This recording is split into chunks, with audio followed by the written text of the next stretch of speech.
सलाम फैसलाबाद, आपकी सब बातों के साथ मैं हूं मलिक रियाज। हेडलाइंस आपने जानी। बुलेटिन के आगाज में सबसे पहले आपको फैसलाबाद से खबर देंगे। कमर हमारे साथ मौजूद हैं, डीएचओ हैं। इस हवाले से उन्होंने क्या कहा, आइए आपको दिखाते हैं।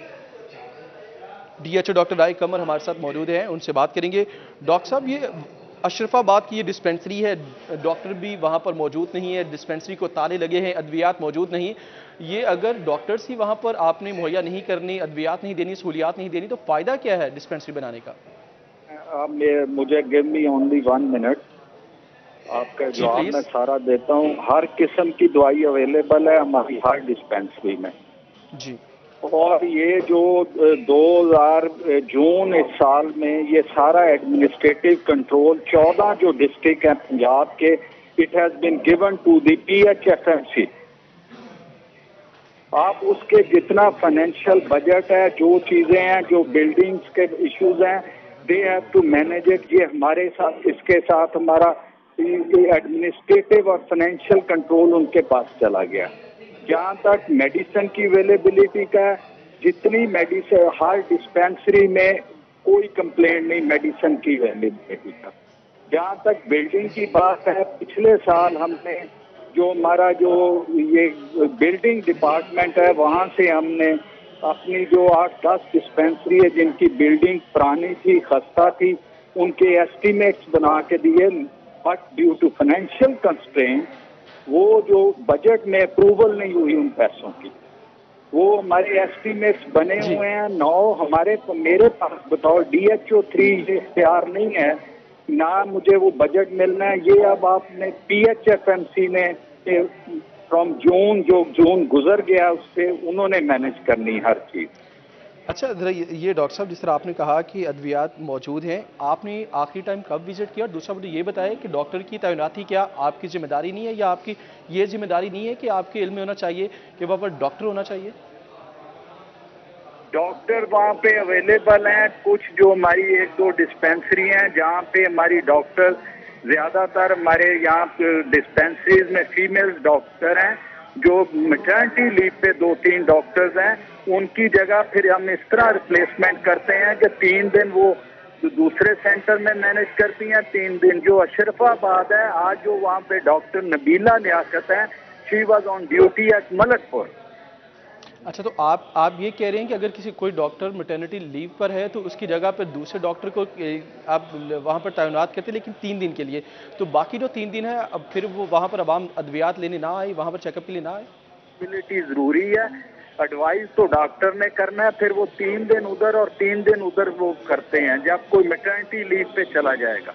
तो यही तो मैं, आप ये कह रहे हैं कि अगर कोई मैटरनिटी लीव पे जाता है तो फिर इसका मतलब ये है कि 3 दिन वहाँ पर पेशेंट ना आए अपना चेकअप के लिए? अल्टरनेट डेट होते हैं ना, वो एक दिन डॉक्टर बैठता है, वो हमारा जो डिस्पेंसर वो बता देते हैं कि जी अगले दिन, फिर इस तरह मैनेज करते हैं। उसके मैटरनिटी लीव पे हमको फौरी तौर पे तो बंदा नहीं लगा सकते। तो मैं भी यही कह रहा हूँ कि सर, अगर जिस तरह आप डॉक्टर साहब कह रहे हैं कि जब मैटरनिटी लीव पे एक डॉक्टर होता है तो दूसरा डॉक्टर जो है वो 3 दिन के लिए, तो फिर 3 दिन के लिए जिन दिनों में डॉक्टर नहीं है तो फिर यकीनन वहाँ वो पर पेशेंट को नहीं आना चाहिए। हमारा बाकी सारा मैनेज जो तो एक डिस्पेंसर डॉक्टर का काम कर सकता है डिस्पेंसर क्या? है, उनको फॉलो अप डॉक्टर दे के जाता है, वो उनको मेडिसिन देते हैं। आप ये कह रहे हैं कि डिस्पेंसर भी डॉक्टर की जगह पर काम कर सकते हैं? नहीं, डिस्पेंसर ने सिर्फ जो डॉक्टर ने उनको दे देना है कि ये 2 दिन की दवाई है, कल में अवेलेबल नहीं, वो डिस्पेंसर ने डिस्पोज ऑफ करनी है। डीएचओ डॉक्टर राय कमर इस पर अपना मौक़िफ़ दे रहे थे। ये अशरफाबाद की डिस्पेंसरी जहाँ पर डॉक्टर ड्यूटी से गायब हैं, कमरे को ताले लगे हैं, डिस्पेंसर तक भी मौजूद नहीं।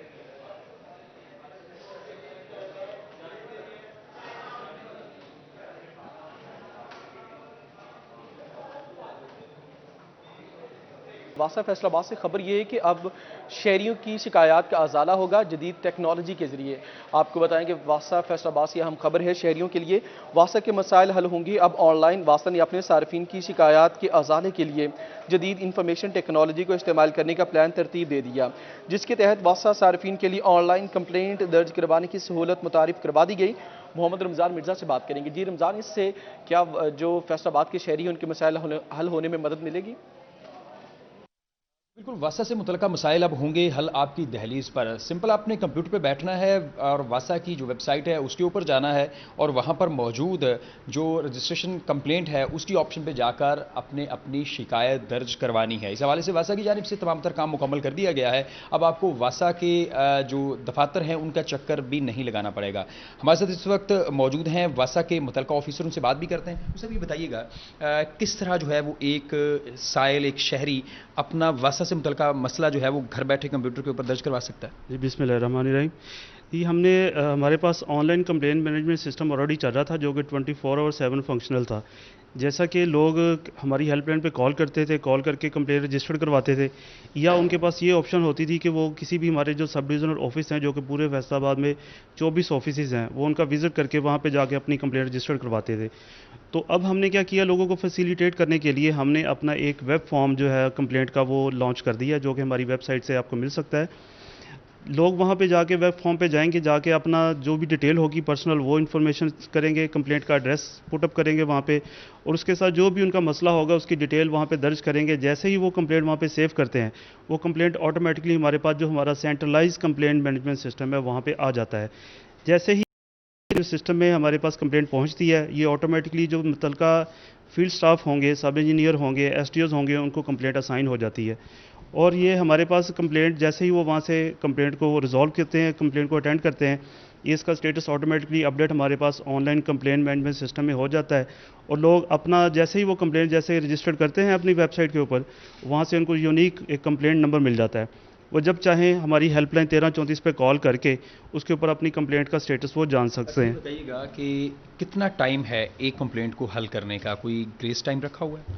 हमने हमारे पास जो सीवर की कंप्लेंट्स होती हैं, नॉर्मली वाटर की जो कंप्लेंट्स होती हैं उसमें 48 आवर का टाइम होता है हमारे पास। 48 आवर के अंदर हमने उसको दर्ज करना होता है, जो रिजॉल्व करना होता है। ठीक है रमज़ान, आपने अपडेट किया, आपका शुक्रिया। वासा फैसलाबाद के बाद लोकल गवर्नमेंट फैसलाबाद से खबर शामिल करेंगे। आपको बताएं कि लोकल गवर्नमेंट की जानिब से नया हुक्मनामा सामने आया।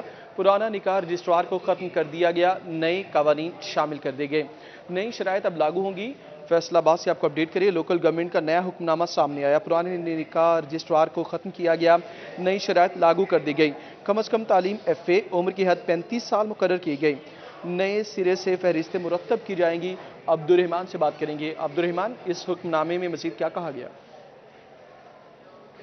लोकल गवर्नमेंट की जानिब से नया हुक्मनामा जारी कर दिया गया, जिसमें पुराने निकाह रजिस्ट्रार अपने पास रखते थे, उनके पास से रजिस्टर लिए जा रहे हैं। और उसमें ये यहाँ पर तमाम डिटेल से एक रजिस्टर बनाया जा रहा है, जिसमें ये जायज़ा लिया जाएगा कितने निकाह हैं जो रजिस्टर्ड करवाए गए, कितने निकाह ऐसे जो रजिस्टर्ड नहीं हो सके। फिर जो इसमें निकाह कहाँ होते हैं, जिनके पास निकाह के रजिस्टर्ड होते हैं, वो तमाम लोगों की प्रेस मुरतब की जा रही है, उनको रिवाइज़ किया जा रहा है। तालीमी सूरत हाल जो उनके खिलाफ अगर कहीं पर कोई कंप्लेंट्स मौजूद है तो फिर उनको इस ओहदे से हटा दिया जाएगा और नए निकाह रजिस्ट्रार वो बनाए जाएंगे। हर यूसीज़ में 5 से 6 निकाह रजिस्ट्रार बनाए जा रहे हैं, जिसका मकसद ये है कि यहाँ पर कानूनी तौर पर जो गवर्नमेंट के वहाँ पर नामज़द करदा ऐसे निकाह रजिस्ट्रार हों कि जहाँ पर लोग अपने जो निकाह के लिए जाएं और फौरी तौर पर वो निकाह रजिस्टर्ड हो जाए। क्योंकि ये भी चीज़ें सामने आ रही थी कि निकाह या तलाक़ की जो रजिस्ट्रेशन है उसमें ताख़ीर की वजह से भी मामलात ख़राब हो रहे थे। तो अब इस मामलात को ख़राब होने से बचाने के लिए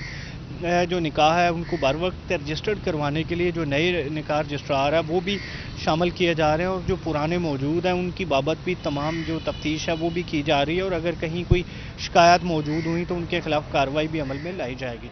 ठीक है, आपने अपडेट किया, शुक्रिया आपका।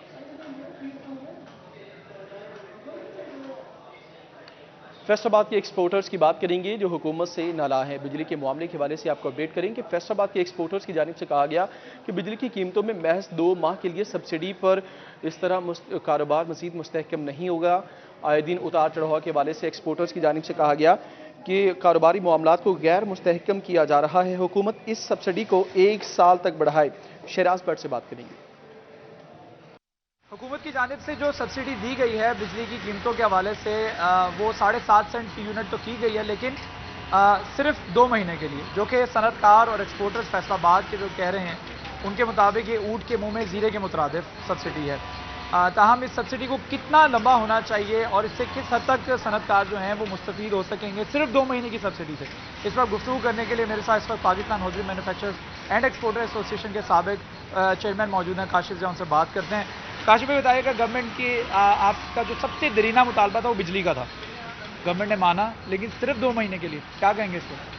देखें, जैसे कि आपको पता है कि हमारी जो परफॉर्मेंस है एज ए टेक्सटाइल एक्सपोर्टर जो है वो लास्ट 2 मंथ्स की परफॉर्मेंस पिछले साल से जब कंपेयर की गई, जिसके ऊपर इमरान खान साहब भी बहुत ज़्यादा उन्होंने ट्वीट किया और बड़े ज़्यादा अप्रिशिएट किया इंडस्ट्री को कि एक्सपोर्ट पिछले साल के मुताबिक बहुत ज़्यादा बढ़ी है। उसके पीछे कोई पर्टिकुलर रीज़न थी कि जिसके अंदर हमें ये कोरोना के बाद जो गवर्नमेंट ने रिफंड्स जारी किए थे, हमारा लिक्विडिटी जो क्रंच में थे हम, वो हमें ईज डाउन किया था, उसकी वजह से एक्सपोर्टर्स ने परफॉर्म किया। इसके साथ साथ हमारा जो मुतालबा था वो गवर्नमेंट के साथ ये था कि जो बिजली के रेट जो हैं उसको कम से कम किया जाए और हमें रीजनल कंपेटिटर जो है बांग्लादेश और इंडिया के मुकाबले में एक लेवल प्लेइंग फील्ड मिलनी चाहिए।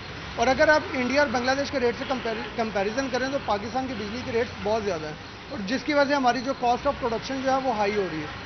और जब गवर्नमेंट से बारहा मुतालबा करने के बाद गवर्नमेंट को इस बात पे एग्री किया गया कि 7.5 सेंट जो है वो इक्वलेंट लेवल प्लेइंग फील्ड के ऊपर हमें बिजली के रेट्स लिए जाएं, जिसके ऊपर हम प्ले करके अपने जो एक्सपोर्ट्स को बढ़ा सकें। लेकिन अनफॉर्चुनेटली रज़ाक दाऊद साहब ने रिसेंटली ट्वीट किया जिसके अंदर 7.5 सेंट जो है वो सिर्फ 2 महीने के लिए उन्होंने एग्री किया है, जुलाई और अगस्त के लिए। और अगर ये 9 सेंट की है तो एक ड्रास्टिक चेंज आएगी अगले जो फॉलोइंग मंथ्स है, जिसके अंदर एक्सपोर्ट्स जो है वो डिप होने का खदशा होगा। अगले 2 महीने के अंदर क्या आप टारगेटेड जो एक्सपेक्टेड टारगेट हैं उनको पूरा अचीव कर सकेंगे एक्सपोर्ट के हवाले से?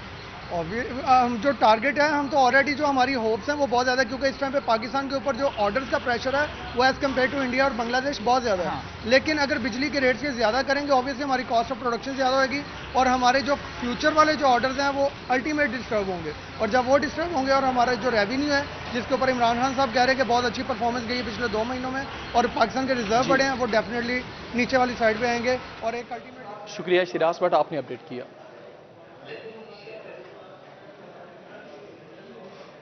हैं और जंग के जो सैलाबज़दा इलाकों में जो लोग रहते हैं वहाँ पर बिजली बंद है।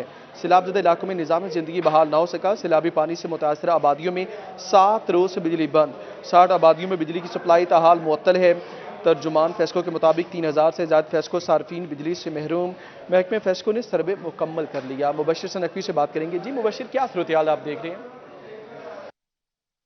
जी बिल्कुल, झंग, 18 हज़ारी, शोरकोट और अहमदपुर सियाल के सैलाबी इलाके अभी तक पानी में डूबे हुए हैं और यहाँ पर जो मामूलत ज़िंदगी है वो बुरी तरह मुतासर हुआ है। यहाँ पर जो निज़ाम है वो मफलूज होकर रह गया है। इन तमाम तर सैलाबी इलाकों में जानवरों का चारा तबाह हो गया है, फसलें तबाह हो गई हैं और यहाँ पर रहने वाले अफराद मुश्किलात का शिकार दिखाई दे रहे हैं। तो दूसरी जानब इन तमाम तर इलाकों में बिजली जो है वो बहाल नहीं हो सकी है। फेस्को ने अपनी सर्वे रिपोर्ट जारी की है जिसके मुताबिक ज़िला झंग की 60 आबादियाँ ऐसी हैं जहाँ पर बिजली अभी तक बहाल नहीं हो सकी है। इन आबादियों में झंग के करीबी इलाके भी हैं जहाँ पर जो है वो बिजली बहाल नहीं हो सकी है। इन 60 आबादियों में जो सार्फिन हैं उनकी तादाद तकरीबन 3000 से ज़ायद बनती है और 3000 सार्फिन का मतलब ये है कि इन घरों में मजमूई तौर पर हज़ारों अफराद रहते हैं और ये हज़ारों अफराद इस वक्त जो है वो बिजली की सहूलत से महरूम है। 7 दिन गुजर चुके हैं, इन तमाम तर इलाकों में बिजली बहाल नहीं हो सकी है। फेस्को तर्जुमान का ये कहना है कि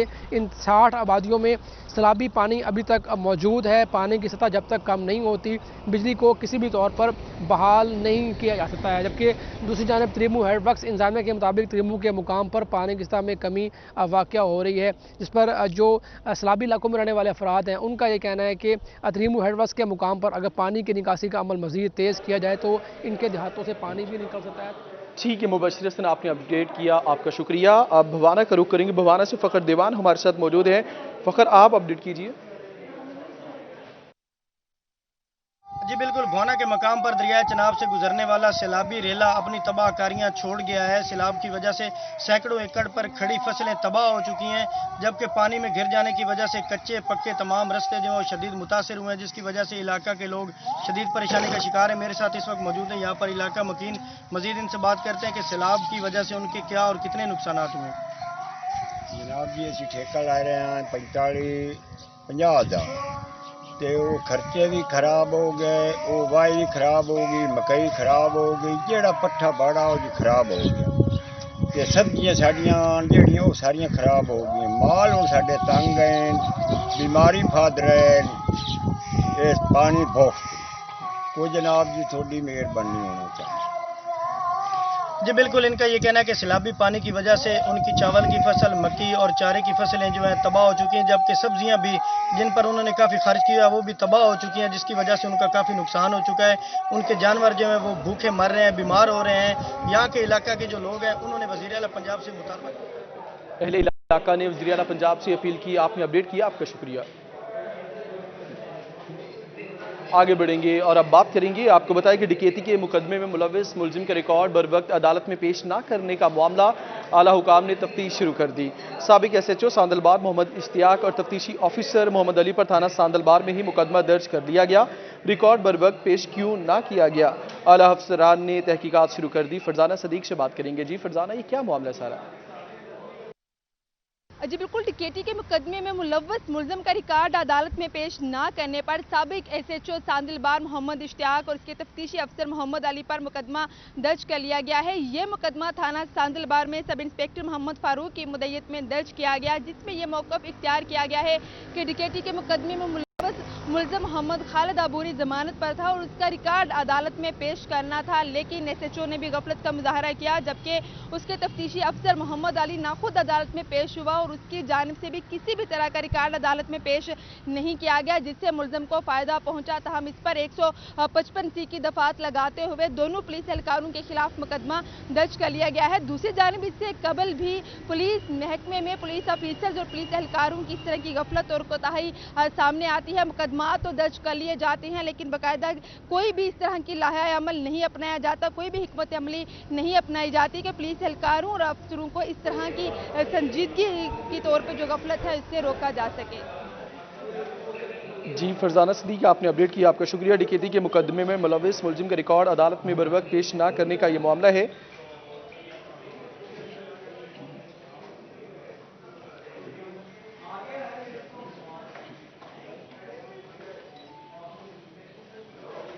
आगे बढ़ेंगे, पेप्को से खबर शामिल करेंगे। पेप्को से आपको अपडेट करते चलें कि पेप्को में अहम मामले के हवाले से तफ्तीश का आगाज़ कर दिया गया। पेप्को ने साबिक chief engineer operations Umar Lodhi के खिलाफ तहकीकात के लिए 3 रुकनी इंक्वायरी कमेटी कायम कर दी। इंक्वायरी कमेटी 15 रोज़ में रिपोर्ट पेश करेगी। उमर लोधी पर प्राइवेट अफराद ने जालसाजी से बेटे की मुलाजमत कराने और चिन्योट के एक SDO और एक्सियन के खिलाफ एक्शन न लेने का इल्ज़ाम लगाया था। पेप्को ने साबिक chief engineer operations Umar Lodhi के खिलाफ तहकीकात के लिए 3 रुकनी इंक्वायरी कमेटी कायम कर दी। इसी पर बात करेंगे। ब्यूरो चीफ फैसलाबाद जफर डोगर साहब हमारे साथ मौजूद हैं। जफर डोगर साहब, तहकीकात का आगाज़ हुआ, ये क्या मामला है सारा? के साबिक GM ऑपरेशंस उमर लोधी के खिलाफ पेप्को ने बाज़ इल्ज़ामात के तहत तहकीकात शुरू कर दी हैं और इस मकसद के लिए 3 रुकनी इंक्वायरी कमेटी भी तश्कील दे दी है। ये कमेटी जो है इसके कन्वीनियर सगीर अहमद होंगे जो कि जनरल मैनेजर पेप्को हैं। इसके साथ साथ Tariq Siddiqui manager material inspection और एक और मेंबर होंगे इसके नुमान गफूर जो डायरेक्टर एडमिन पेप्को हैं। ये कमेटी जो है 15 रोज़ में अपनी रिपोर्ट पेश करेगी पेप्को को और जो इल्ज़ामात आयद किए गए हैं साबिक GM ऑपरेशंस उमर लोधी पर, उनमें एक इल्ज़ाम जो है वो ये है कि उन्होंने अपने बेटे की मुलाजमत के लिए बतौर SDO उनको अपना असर रसूख इस्तेमाल किया और जालसाजी की गई। और इसके साथ साथ एक और इल्ज़ाम आयद किया गया कि चिन्योट के एक सारफ अरबाज को गैर कानूनी तौर पर जिन SDO और एक्सियन साहबान ने जो उनको गैर कानूनी कमर्शियल कनेक्शन दिया था और जिनके ख़िलाफ़ इल्ज़ामात साबित हो चुके थे, उनके ख़िलाफ़ किसी किस्म की कोई इंक्वायरी नहीं की गई और किसी किस्म का उमर लोधी ने कोई एक्शन नहीं लिया। इन 2 इल्ज़ामात पर जो कि प्राइवेट अफराद ने आयद किए थे, उमर लोधी के ख़िलाफ़ पेप्को की कमेटी तश्कील दी, इंक्वायरी कमेटी जो 15 रोज़ में अपनी रिपोर्ट पेश करेगी। यहाँ ये बताना ज़रूरी है कि पेप्को के फेस्को के जो साबिक GM ऑपरेशंस हैं उमर लोधी, उनको बाज़ करप्ट माफिया की मुखालफत का भी सामना था। उन्होंने अपने दौर में बहुत सारे करप्ट SDOs और एक्सियन SDO और दीगर अफसरान को मुअत्तल भी किया था करप्शन और दूसरे इल्ज़ामात के तहत। यही वजह थी कि उनकी बहुत ज़्यादा मुखालफत हो गई थी और अब प्राइवेट अफराद की शिकायत पर उनको मुअत्तल करके उनके खिलाफ इंक्वायरी शुरू कर दी गई है और ये इंक्वायरी जो है 3 रुकनी कमेटी इसके लिए कायम की गई जो 15 रोज़ में अपनी रिपोर्ट पेश करेगी। ठीक है, ब्यूरो चीफ फैसलाबाद सफर डोगर साहब इस हवाले से तफसीलन अपडेट कर रहे थे, शुक्रिया आपका।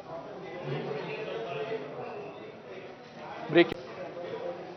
फैसलाबाद में जारी इंसदाद डेंगू मुहिम की बात करेंगे। फैसलाबाद की तहसील जड़ावाला और समंदरी में इंसदाद डेंगू मुहिम गैर तसल्ली बख्श करार, डिप्टी का इजहार बरहमी, जिम्मेदारों की सरजनिश की गई। इसी पर बात करेंगे रमजान मिर्जा से।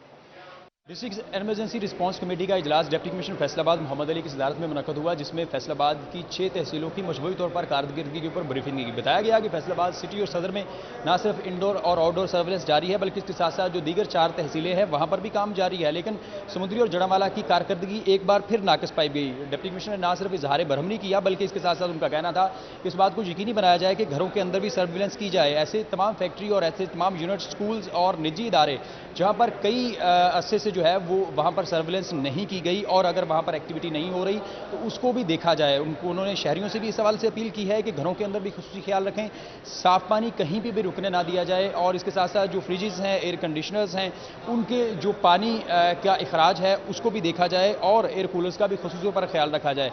उन्होंने महकमा माहौलियात को भी नर्सरीज की सर्विलेंस करने की हिदायत की।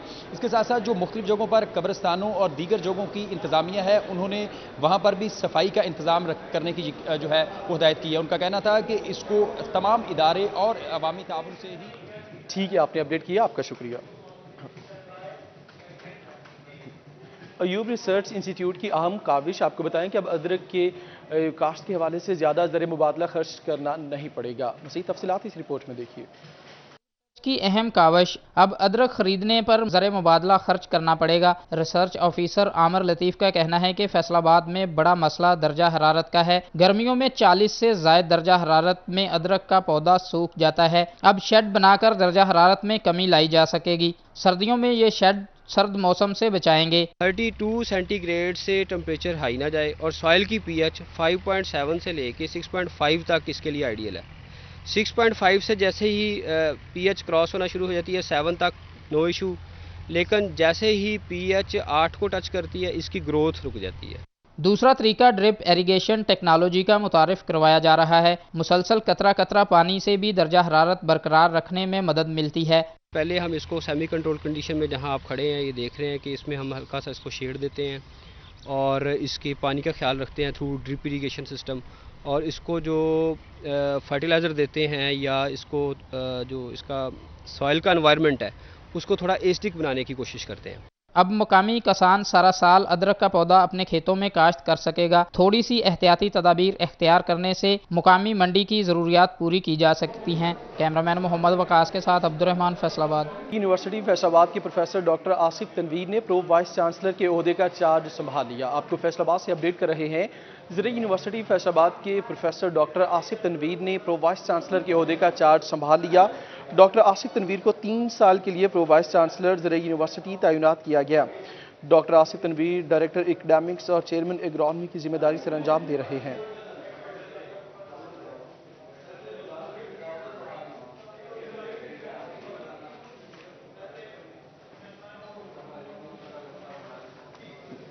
आगे बढ़ेंगे। अभी आपको ये बताएं कि टोबा टेक्सिंग में डिप्टी डायरेक्टर ज़राअत मियां निसार अहमद की मुद्दत मुलाजमत मुकम्मल हो गई। इस पर अलविदाई तकरीब का इनेकाद किया गया। शाहिद महमूद इस तकरीब का अहवाल बताएंगे। अगर बात की जाए डिप्टी डायरेक्टर ज़राअत मियां निसार आज जो है अपनी सर्विस मुकम्मल करके रिटायर हो चुके हैं, जिसके एजाज़ में आज जो है तकरीब का एहतमाम किया गया, जिसमें डायरेक्टर फैसलाबाद डिवीज़न जो है उसके में मुतअद्दिद शख्सियात भी यहाँ पे मौजूद थी। सबसे पहले जो है मियां निसार से बात करेंगे। सर, किस तरह देखते हैं कि 35 साल एक जो है इस डिपार्टमेंट के लिए आपने वक़्फ़ किए, आज जो है रिटायर होने जा रहे हैं, क्या कहेंगे? अल्हम्दुलिल्लाह जी, मुझे खुशी भी है और दुख भी है कि अपने दोस्तों से अलहदा हो रहा हूँ, लेकिन मैंने ज़राअत में अल्हम्दुलिल्लाह इज़्ज़त भी पाई है। इस चीज़ की मुझे खुशी है और मैं बाइज़्ज़त रिटायर हो रहा हूँ। आज इन लोगों ने मेरे लिए बहुत बड़ा फंक्शन अरेंज किया, जिनका मैं बड़ा मशकूर हूँ और अल्लाह का ख़ास करम है कि इन्होंने बड़े इज़्ज़त के साथ मुझे अलविदाई तकरीब का एहतमाम किया गया और भरपूर खिराद तहसीन पेश किया गया। शुक्रिया अपडेट करने के लिए शाहिद आपका। अभी आपको ये बताएं कि कोरोना लॉकडाउन के बाद यतीम बच्चों के बारे से इदारे को फाल कर दिया गया। मॉडर्न चिल्ड्रन होम फाल हो गया। इसी पर बात करेंगे शाहिदा घुम्मन से। बिल्कुल, कोरोना लॉकडाउन में जहां पर दीगर तमाम अदारे जो हैं वो बंद कर दिए गए, तो वहीं पर सोशल वेलफेयर के अदारे भी बंद हुए और खुसूसी तौर पर मॉडल चिल्ड्रन होम जहां पर बच्चों को रखा ऑर्फन बच्चों को रखा जाता था, उनकी निगहदाश्त की जाती थी, वो अदारा भी जो है वो कोरोना लॉकडाउन की वजह से बंद कर दिया गया। लेकिन अब कोरोना का खर्चा कम होने पर दोबारा से मॉडल चिल्ड्रन होम में इंतजामिया की जानिब से बच्चों को बुलाएगा और तमाम तरह SOPs पर अमल दरामद करते हुए इन बच्चों की दीनी और दुनियावी तालीम जो है वो शुरू की गई। हमारे साथ नन्हे मुन्ने बच्चे मौजूद हैं, उनसे जानते क्या कहेंगे। आप बताइए कि बच्चे कितने माह घर रह के आए हो, आप दोबारा से यहाँ पर मॉडल चिल्ड्रन होम में आए हो, कैसा लग रहा है? जी, मेरा नाम मोहम्मद अबुल हसन है, मैं क्लास 8 में पढ़ता हूँ। अब हम कोरोना वायरस की वजह से घर थे और हम 4 माह की छुट्टियां गुजार के अब वापस आए और हम अब कोरोना वायरस की वजह से तमाम SOPs का ख्याल रखते हैं। हम मास्क पहन के खेलते हैं और मास्क पहन के ही हम स्टडी करते हैं और हम अब कोरोना वायरस की वजह से हम छुट्टियों के बाद आए और हम अपनी पढ़ाई का दोबारा से आगाज़ शुरू कर रहे हैं। और शाहिदा घुम्मन आपने अपडेट किया, शुक्रिया आपका। अभी आपको ये बताएं कि वज़ीर आज़म के एहसास किफ़ालत प्रोग्राम में एक बार फिर तौसीह कर दी गई। अज़मत बलोच अपडेट करेंगे। जी बिल्कुल, चेयरमैन एहसास कफ़ालत प्रोग्राम सानिया निश्तर की जानिब से एक बार फिर तौसीह कर दी गई है। जितने भी एहसास सेंटर्स काम कर रहे हैं और 15 सितंबर तक यहाँ पर काम होगा। इस वक्त जो एहसास सेंटर लालियाँ हैं यहाँ पर एक ही बूथ काम कर रहा है और यहाँ पर जो मुस्तकीन हैं उनको इमदादी रकूम तकसीम की जा रही हैं और अब तक 33,152 मुस्तकीन में 27 करोड़ 76 लाख और 26,000 रुपये की जो रकम है वो तकसीम की जा चुकी है।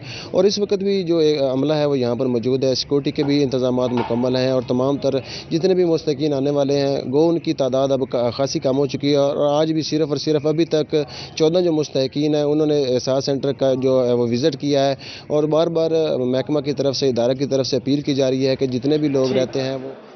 अज़मत बलोच आपने अपडेट किया, शुक्रिया आपका। न्यूज़ बुलेटिन से अब तक के लिए इतना ही।